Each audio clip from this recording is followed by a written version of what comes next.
د همکارانو دنده پای ته ورسېدله. موږ د سفارت طالبانو ته سپارو. د هند رفتار په خاصتا تیرو شپږو میاشتو کې او عموما تقریبا د 13 جون نه را په دې خوا ډېر تغیر شوی و. زموږ سره د یو نورمال ډیپلوماټیک میشن یا سفارت چلن نه کېدو.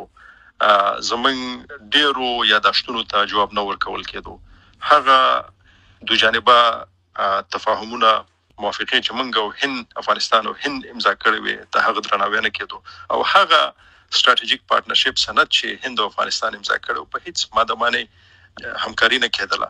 دویم د افغانستان نه هند افغانستان کې بیرته خپل سفارت پرانیستو په تیر کال د جون په میاشت کې چې تقریبا 15 میاشتې د غنرا په دې خوا تیر شولې. د هغه نه را په دې خوا د هند رفتار زموږ سره په سیستماتیک ډول باندې کمزوري شو او په منظم شکل باندې همکاري کم کړله. دغه پیښه چې تاسو ورته اشاره وکړه دا اول ځل نه دی چې ډیپلوماټان ډیلی ته معرفي کیږي. د دې نه مخکې هم هند ته مستقل هند همیشه د پالیسي د جز پاتې شوی دی چې هر څوک په واکي په قدرت کې د هغه سره خپل مناسبات ښه وساتي. موږ ډیر کوشش کړی دی. ما د هند صدر اعظم ته په دې برخه کې لیک استولې دی. د بندنیو چارو وزیر سره مې کوشش کړی دی ملاقات ورسره وکم. هغه ته مې لیک استولې دی. د مشاور د شورای امنیت د هند سره مې کوشش کړی چې ورسره وګورم. بیا لیک مې ورستولې. یعنی د هند رهبرۍ چې څوک عمده تصامیم نیسي د هغو سره مو د دې موضوعاتو په برخه کې د خبرو لپاره کوشش کړی دی. ولې متاسف د اذان نیوز محترم لیدونکو السلام علیکم. په دې هیله چې روغ او جوړ به اوسئ. په دې ویډیو کې درته په هند کې د افغانستان د سفارت په اړه معلومات لرو چې آیا دغه سفارت به د افغانستان اسلامي امارت ته وسپارل شي او که همداسې تړلی به پاتې شي. همدا ډول له هغې وروسته چې په افغانستان کې اسلامي امارت واکمن شوی، هند کې د افغانستان سفارت ولې اسلامي امارت لکه د سیمو نورو هیوادونو چې خپل سفارتونه د افغانستان اسلامي امارت ته سپارلي وو، ولې په هند کې د افغانستان سفارت د افغانستان نوي حکومت ته ونه سپارل شو؟ هیله ده د ویډیو تر پای را سره پاتې شئ. خپل نظریات راته په کومنټ کې ولیکئ. پرون په هند کې د افغانستان سفارت په یو اعلامیه کې ویلي وو چې د هند حکومت د نه همکارۍ له امله په هند کې د افغانستان سفارت تړي. په نوي ډیلي کې د افغانستان سفارت له دغه سفارت سره د هند حکومت د نه همکارۍ له امله خپل فعالیت پای ته رسولی ده. په نوي ډیلي کې د افغانستان سفارت په خبرپاڼه کې ویلي دي چې دغه سفارت سر له نن نه خپل فعالیتونه ودروي. نوي ډیلي کې د افغانستان سفارت وایي دا پریکړه یې له ډېر غور او د افغانستان او هند ترمنځ د تاریخي اړیکو او اوږدمهاله همکاریو په پام کې نیولو سره کړې ده. په دغه خبرپاڼه کې راغلي وو چې د هند حکومت لخوا د ډیپلوماتانو د ویزو نه تمدید هغه څه دي چې د دوی کاري فضا یې له ستونزو سره مخامخ کړې وه او دوی نشو کولی چې په دغه ډول شرایطو کې خپل کار ته دوام ورکړي. هغه اعلامیه چې د دغه سفارت له لورې خپاره شوې وه، که چیرې ورته ولیدل شي، په دغه اعلامیه کې ناهیلي او ناامیدي له ورایه څرګندېږي چې د دغه سفارتکاران چې په جمهوري دولت کې ټاکل شوي وو د هند له دولت څخه ناامیده شوي دي او نور ورسره هندي حکومت هیڅ ډول همکاري نه کوي، تر څو دغه پخواني سفارتکاران دې ته مجبوره کړي چې په پټه خوله د افغانستان دغه سفارت پرېږدي او هند یې د افغانستان نوي حکومت ته وسپاري. په سیمه کې یوازینی حکومت چې افغانستان ته یې خپل سفارت نه و سپارلی هغه هند و. داسې معلومیږي چې هند هم غواړي د افغانستان نوي حکومت ته دغه سفارت وسپاري، خو په داسې ډول چې د جمهوري دولت لخوا ټاکل شوي ډیپلوماتان په پټه خوله له دغه سفارت څخه وباسي. له دې وړاندې 6 میاشتې مخکې داسې اوازې وې چې ګنې په هند کې د افغانستان سفارت د اسلامي امارت لاسونو ته ولوېده.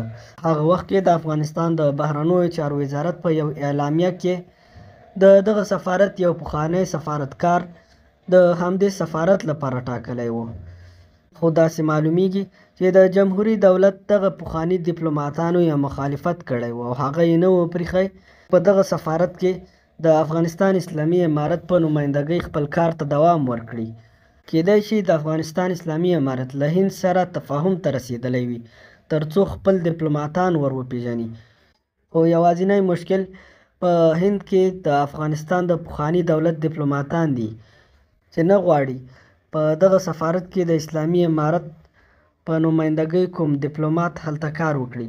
نو له همدې امله هند حکومت د دغه سفارتکارانو سره چې د جمهوري دولت له دورې څخه پاتې وو هیڅ ډول همکاري نه کوي.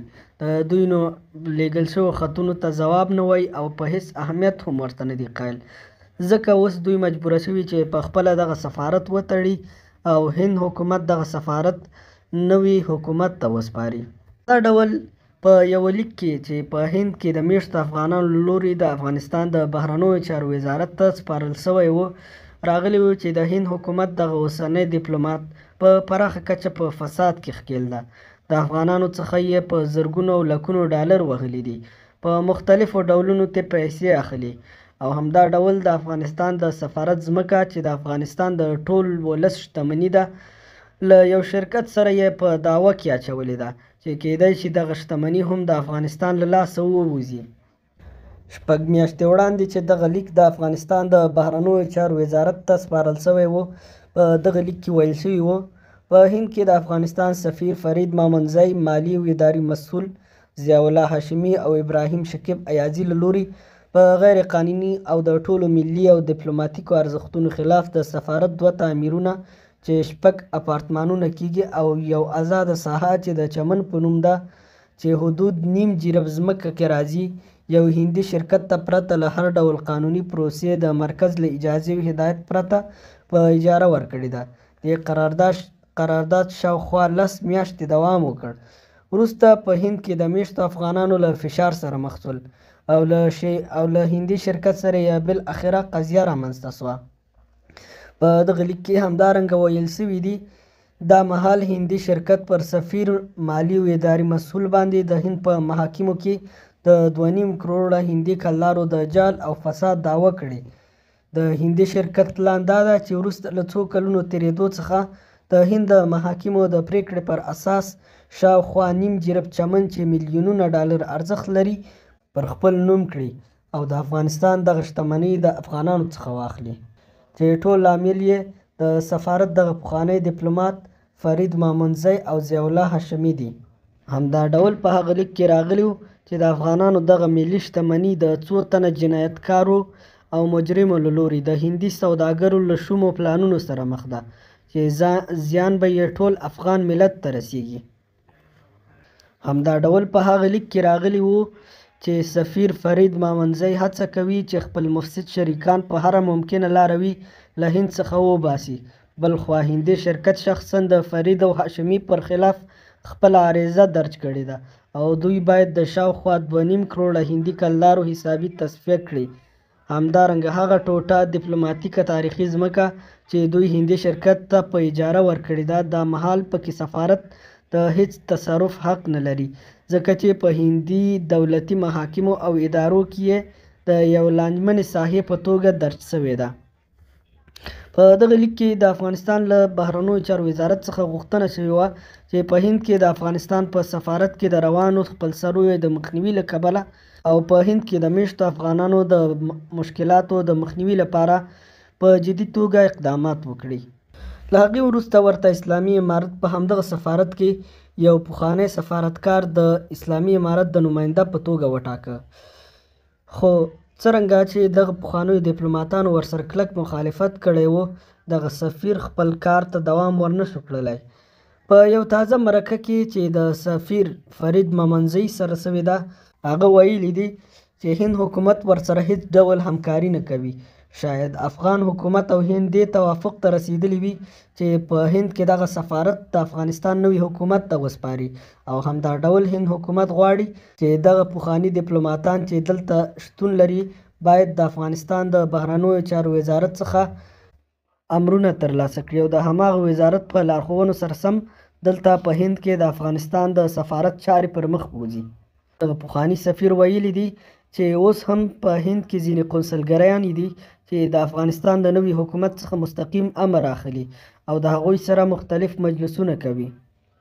له دې څخه داسې معلومیږي چې د هند حکومت غواړي په هند کې دغه سفارت د افغانستان نوي حکومت ته وسپاري. په وروستیو کې د افغانستان او پاکستان ترمنځ ځینې سرحدي مشکلات رامنځته شوي وو چې د پاکستاني چارواکو له لوري د افغانستان پر ضد یو تبلیغاتي جګړه پر لار اچول شوې ده. په هر نړیوال سټیج کې د افغانستان حکومت پر ضد خبرې کوي. نو له دې څخه داسې معلومیږي چې هند غواړي خپل سفارت طالبانو ته وسپاري او د افغانستان له نوي حکومت سره خپلې اړیکې ټینګې کړي، ځکه هغه جمهوریت چې پخوا یې هند ملاتړ کاوه اوس په صحنه کې شتون نه لري او یوازینی واقعیت چې په افغانستان کې د هغه د اسلامي امارت حاکمیت ده.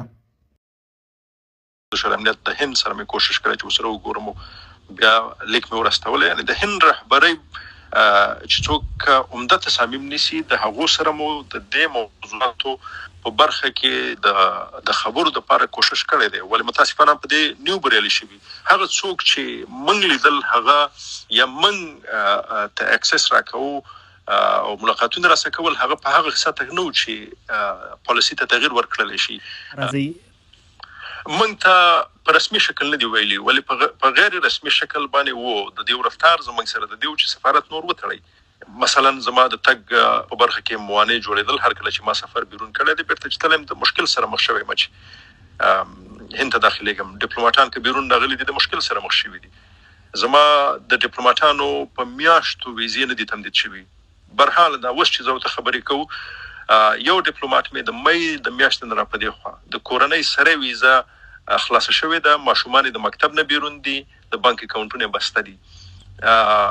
د دې سره سره د نورو هغه ډیپلوماټیک امتیازات، مثلا د کارت تمدیدېدل چې ډیپلوماټ نور څه نه لري په یو مملکت کې یو ډیپلوماټیک کارت لري، د هغه نه تمدیدېدل په مختلفو شکلو باندې اشکالو باندې په سفارت فشار راوستل، دا هغه موارد دي چې ډېر ښکارندوی د دې و چې موږ نور هند خارج شو، هند پرېږدو. یعنې که تاریخي لحاظ په همکارانو دنده پای ته ورسېدله، موږ د سفارت طالبانو ته سپارو. څومره برداشت دی او څومره معلومات زه لرم، هند طالبانو ته وایي چې په موجوده ډیپلوماټانو کې خلک پیدا کړي چې د ستاسې سره کار وکړي، تر هغه چې زموږ نوی حکومت په راروان کال په سرلي کې راځي، د هغه نه پس ستاسې ډیپلوماټان راولو.